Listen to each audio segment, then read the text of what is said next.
আসসালামু আলাইকুম। বিশ্বজুড়ে গভীর উদ্বেগের মধ্যে মধ্যপ্রাচ্যের যুদ্ধ পরিস্থিতি আজও অত্যন্ত অস্থির। ইসরায়েল, যুক্তরাষ্ট্র ও ইরানকে ঘিরে যে সংঘাত গত কয়েক সপ্তাহে পূর্ণাঙ্গ আঞ্চলিক সংকটে রূপ নিয়েছে, তার অভিঘাত এখন শুধু যুদ্ধক্ষেত্রে সীমাবদ্ধ নেই। তা ছড়িয়ে পড়েছে তেল বাজার, নৌপথ, কূটনীতি, সীমান্ত নিরাপত্তা, লেবানন ফ্রন্ট, এমনকি বিশ্ব অর্থনীতির ওপরও।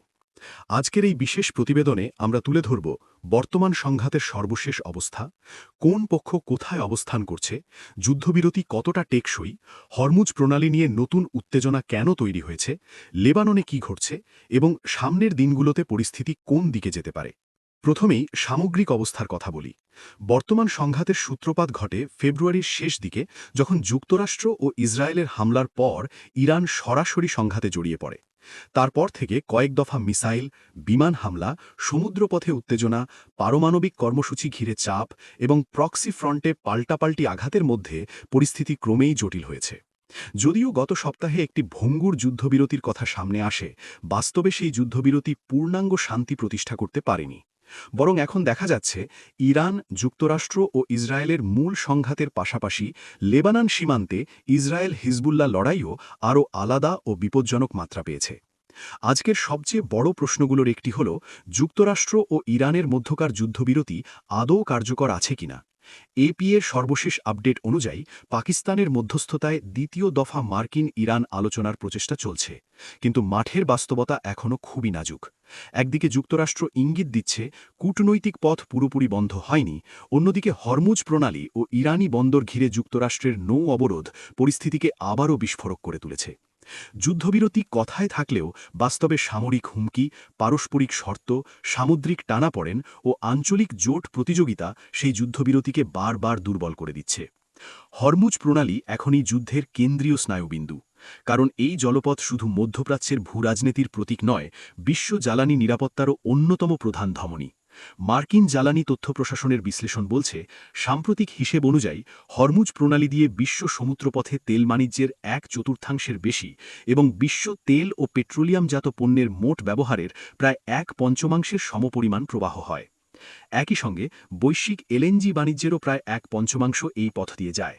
ফলে এই প্রণালীতে সামান্য উত্তেজনাও তেল, গ্যাস, পরিবহন, খাদ্য ও সার বাজারে বড় ধাক্কা দিতে পারে।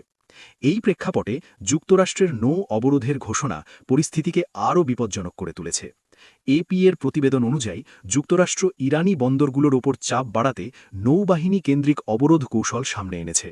বিশ্লেষকেরা বলছেন, এমন অবরোধ কার্যকর করতে বড় আকারের নৌ উপস্থিতি, কঠোর নজরদারি, আন্তর্জাতিক আইনগত ব্যাখ্যা এবং বেসামরিক জাহাজ চলাচল নিয়ে স্পষ্ট নীতি প্রয়োজন। কিন্তু যুদ্ধক্ষেত্রে এমন স্বচ্ছতা সচরাচর থাকে না। ফলে সমুদ্রপথে ভুল হিসেব, ভুল শনাক্তকরণ কিংবা কোনো জাহাজকে কেন্দ্র করে তাৎক্ষণিক সংঘর্ষ নতুন আঞ্চলিক বিস্ফোরণের জন্ম দিতে পারে।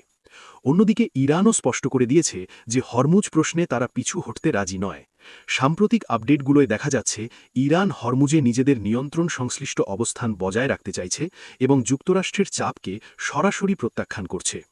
যুদ্ধবিরতির ভাষা, সমুদ্রপথ উন্মুক্ত করার শর্ত এবং কোন পক্ষ কি মানবে, এসব বিষয়ে দুই পক্ষের ব্যাখ্যায় বড় ফারাক রয়েছে। এই ফারাকই এখন শান্তি প্রচেষ্টার সবচেয়ে বড় বাধাগুলোর একটি। এক কথায়, যুদ্ধবিরতি আছে, কিন্তু সেই যুদ্ধবিরতির অর্থ নিয়ে কার্যত আরেকটি সংঘাত চলছে। এবার আসি ইসরায়েলের অবস্থানে।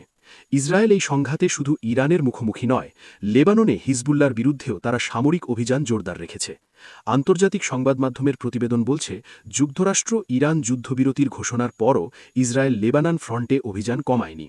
বরং তারা উত্তর সীমান্তে দীর্ঘমেয়াদী নিরাপত্তা কাঠামো, বাফার জোন এবং হিজবুল্লার নিরস্ত্রীকরণকে অগ্রাধিকার হিসেবে দেখছে। এতে বোঝা যাচ্ছে, তেল আবিবের দৃষ্টিতে ইরান ফাইল এবং লেবানন ফাইল আলাদা হলেও কৌশলগতভাবে আবার দুটি গভীরভাবে সংযুক্ত। কারণ ইসরায়েলের মতে হিজবুল্লাহ ইরান সমর্থিত আঞ্চলিক নেটওয়ার্কেরই অংশ। লেবানন সীমান্তে আজকের বাস্তবতা অত্যন্ত উদ্বেগজনক। এপি এর আজকের একাধিক প্রতিবেদনে বলা হচ্ছে, লেবাননের সরকার ও ইসরায়েলের মধ্যে দশকের মধ্যে প্রথম সরাসরি আলোচনা ওয়াশিংটনে হতে যাচ্ছে। কিন্তু এই উদ্যোগকে হিজবুল্লাহ প্রকাশ্যে প্রত্যাখ্যান করেছে। হিজবুল্লাহর পক্ষ থেকে জানানো হয়েছে, তারা এই আলোচনা থেকে আসা কোনো সমঝোতা মানতে নিজেদের বাধ্য মনে করে না। এই অবস্থান থেকেই বোঝা যায় শুধু রাষ্ট্রীয় স্তরে আলোচনায় বসলেই যুদ্ধ থেমে যাবে এমন আশা করার সুযোগ কম, কারণ লেবাননের অভ্যন্তরীণ রাজনৈতিক বাস্তবতা, হিজবুল্লার মিলিটারি ক্ষমতা এবং ইসরায়েলের কঠোর অবস্থান সব মিলিয়ে এটি বহুস্তরীয় সংঘাত। বিশেষ করে দক্ষিণ লেবাননের পরিস্থিতি আরও ভয়াবহ হয়ে উঠছে। সাম্প্রতিক লড়াইয়ের কেন্দ্রগুলোর মধ্যে বিনতে জোবেইলকে উল্লেখ করা হয়েছে, যেখানে তীব্র সংঘর্ষ চলছে। ইসরায়েল সেখানে মাটিতে অবস্থান শক্ত করতে চাইছে, আর হিজবুল্লাহও প্রতিরোধ চালিয়ে যাচ্ছে। সীমান্তবর্তী এই লড়াই শুধু মাঠের সংঘর্ষ নয়, এটি প্রতীকীয়, কারণ এই অঞ্চল বহু বছর ধরেই ইসরায়েল হিজবুল্লাহ দ্বন্দ্বের কেন্দ্রগুলোর একটি। বর্তমান যুদ্ধ সেই পুরনো সংঘাতকে নতুন মাত্রা দিয়েছে, আর এই কারণেই বিশ্লেষকেরা বলছেন মূল মার্কিন ইরান সংলাপ এগোলেও লেবানন ফ্রন্ট পুরো অঞ্চলকে আবার অগ্নিগর্ভ করে তুলতে পারে। মানবিক দিক থেকে লেবাননের অবস্থা এখন সবচেয়ে করুণ অধ্যায়ের একটিতে পৌঁছেছে। জাতিসংঘের আপডেটে বলা হয়েছে দেশটিতে বাস্তুচ্যুত মানুষের সংখ্যা 11 লাখ ছাড়িয়েছে। একই সঙ্গে পানি সরবরাহ, জ্বালানি, স্বাস্থ্যসেবা, নিরাপদ আশ্রয়, স্যানিটেশন এবং খাদ্য সহায়তা নিয়ে তীব্র চাপ তৈরি হয়েছে। আন্তর্জাতিক রেডক্রসও চিকিৎসাকর্মী ও মানবিক কর্মীদের নিরাপত্তা নিয়ে উদ্বেগ জানিয়েছে। যুদ্ধ যখন দীর্ঘ হয় তখন ফ্রন্টলাইনের খবরের পাশাপাশি সবচেয়ে বড় ট্র্যাজেডি হয়ে ওঠে মানুষের বেঁচে থাকা। আজ লেবাননে সেই বাস্তবতাই সামনে। এই যুদ্ধের প্রভাব শুধু মধ্যপ্রাচ্যের জনগণের ওপর নয়, বিশ্ব অর্থনীতির ওপরও পড়ছে। আন্তর্জাতিক মুদ্রা তহবিল ইতোমধ্যে জানিয়েছে মধ্যপ্রাচ্যের যুদ্ধ বাণিজ্য, জ্বালানি মূল্য, আর্থিক বাজার ও সামগ্রিক অর্থনৈতিক কর্মকাণ্ডে বড় ধরনের অস্থিরতা তৈরি করেছে। মার্চ মাসের মধ্যেই তেল ও গ্যাসের দাম 50% বেশি বেড়ে যাওয়ার কথা আইএমএফ উল্লেখ করেছে। এপির এক প্রতিবেদনে বলা হয়েছে যুদ্ধের অভিঘাতে যুক্তরাষ্ট্রে মুদ্রাস্ফীতি বেড়েছে, জ্বালানির দাম লাফিয়ে উঠেছে এবং ভোক্তাদের আস্থা তীব্রভাবে কমেছে। অর্থাৎ এই যুদ্ধ আর কেবল আঞ্চলিক ভূরাজনীতির প্রশ্ন নয়, এটি এখন বৈশ্বিক মুদ্রাস্ফীতি, সরবরাহ ব্যবস্থা ও জীবনযাত্রার ব্যয়ের প্রশ্নেও পরিণত হয়েছে। তেল বাজারের ওঠানামা এই সংকটের আরেকটি বড় সূচক। একদিকে যুদ্ধবিরতির খবর এলে তেলের দাম দ্রুত নেমে আসে এবং বিশ্ব শেয়ার বাজারে স্বস্তি ফেরে, কিন্তু আবার হরমুজে উত্তেজনা বাড়লে বা ইরান যুক্তরাষ্ট্র অবস্থান মুখোমুখি হলে তেলের দাম $100 উপরে উঠে যায়। এই অস্থিরতা থেকেই বোঝা যায় বাজার এখন আর স্থায়ী শান্তির ওপর বাজি ধরছে না, বরং বাজার ধরে নিচ্ছে যে কোনো মুহূর্তে নতুন সামরিক বা নৌ সংঘাত শুরু হতে পারে। ফলে বিমা খরচ, শিপিং রুট, জ্বালানি ফিউচার, আমদানি রপ্তানি চুক্তি সবকিছুতেই অনিশ্চয়তা তৈরি হয়েছে।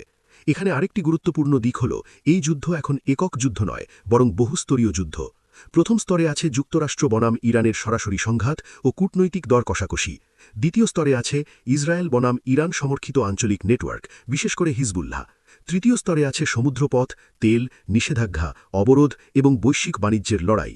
চতুর্থ স্তরে আছে আন্তর্জাতিক কূটনীতি, যেখানে পাকিস্তান, ফ্রান্স, যুক্তরাজ্য, চীন, জাতিসংঘ সহ বিভিন্ন পক্ষ নিজ নিজ অবস্থান থেকে মধ্যস্থতা বা চাপ সৃষ্টির চেষ্টা করছে।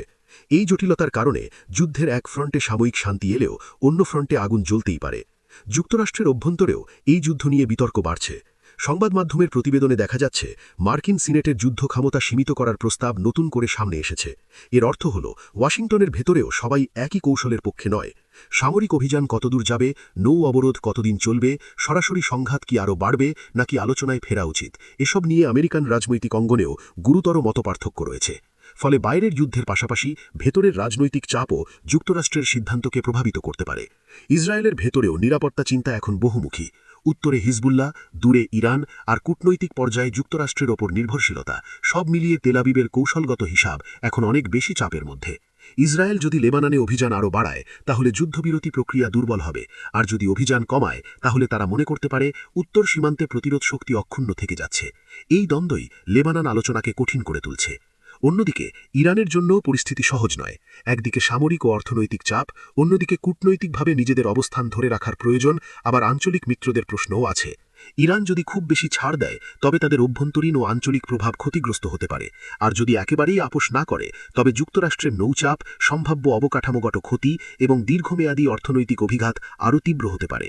সেই কারণেই দেখা যাচ্ছে ইরান সরাসরি নতি স্বীকার না করেও আলোচনার দরজা একেবারে বন্ধ করছে না। এটাই আজকের সংকটের এক বড় বৈশিষ্ট্য। কেউ পূর্ণ যুদ্ধও চাইছে না, আবার কেউ পুরোপুরি পিছু হটতেও রাজি নয়।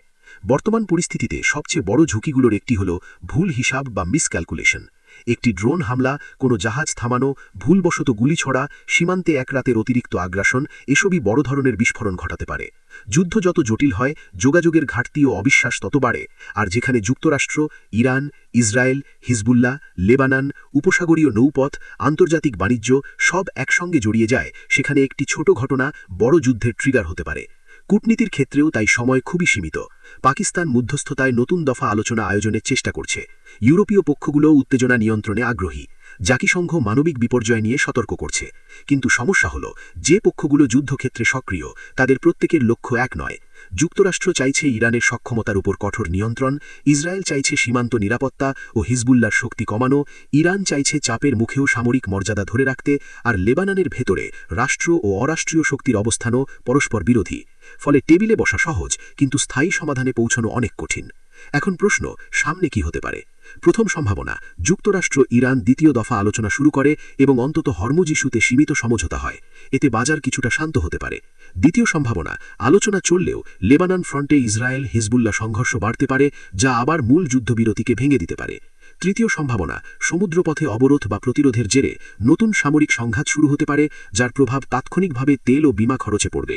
আর চতুর্থ ও সবচেয়ে খারাপ সম্ভাবনা হল একাধিক ফ্রন্ট একসঙ্গে জ্বলে উঠে মধ্যপ্রাচ্যকে আরও বড় যুদ্ধের দিকে ঠেলে দেওয়া। বর্তমান তথ্য বলছে এই চারটির যে কোনো একটি এখনও খোলা আছে। বিশ্ববাজারের জন্য সবচেয়ে তাৎপর্যপূর্ণ বার্তা হচ্ছে, এই সংকট দ্রুত থামার মতো অবস্থায় এখনও পৌঁছায়নি। যুদ্ধবিরতি থাকলেও তা ভীষণ ভঙ্গুর, কূটনীতি থাকলেও তা অনিশ্চিত, সামরিক অভিযান কমলেও প্রক্সি ফ্রন্ট সক্রিয়, আর মানবিক সহায়তা পৌঁছলেও বাস্তুচ্যুতি ও ধ্বংস থামেনি। ফলে মধ্যপ্রাচ্যের এই সংঘাত এখন আর পরের খবর নয়, এটি জ্বালানি দাম, পণ্যমূল্য, শিপিং, খাদ্য নিরাপত্তা এবং আন্তর্জাতিক রাজনীতির কেন্দ্রীয় ইস্যু। সবশেষে বলা যায়, আজকের দিনে ইসরায়েল, যুক্তরাষ্ট্র ও ইরানের সংঘাত এমন এক পর্যায়ে দাঁড়িয়ে আছে যেখানে শান্তি ও যুদ্ধ দুটোই পাশাপাশি হাঁটছে। একদিকে আলোচনার প্রস্তুতি, অন্যদিকে নৌ অবরোধ; একদিকে যুদ্ধবিরতির ঘোষণা, অন্যদিকে সীমান্তে গোলাবর্ষণ; একদিকে কূটনৈতিক বৈঠক, অন্যদিকে বাস্তুচ্যুত মানুষের স্রোত। অর্থাৎ পরিস্থিতি এমন নয় যে আমরা নিশ্চিতভাবে বলতে পারি যুদ্ধ থেমে যাচ্ছে, আবার এমনও নয় যে সব দরজা বন্ধ। তবে নিশ্চিতভাবে বলা যায়, মধ্যপ্রাচ্যের এই আগুন এখনও নেভেনি এবং এর ছাই শুধু এই অঞ্চলে নয়, গোটা বিশ্বে উড়ে যাচ্ছে। এটাই ছিল আজকের বিশেষ প্রতিবেদন, ইসরায়েল, যুক্তরাষ্ট্র ও ইরানকে ঘিরে চলমান যুদ্ধ পরিস্থিতির সর্বশেষ বিস্তারিত চিত্র। আমরা নজর রাখছি হরমুজ প্রণালী, সম্ভাব্য মার্কিন ইরান আলোচনা, লেবানন ইসরায়েল বৈঠক ও সীমান্তের মার্কিন সামরিক তৎপরতার উপর। পরিস্থিতি দ্রুত বদলাতে পারে, তাই পরবর্তী আপডেটের জন্য আমাদের সঙ্গেই থাকুন। সবাই ভালো থাকুন, নিরাপদ থাকুন। আল্লাহ হাফেজ।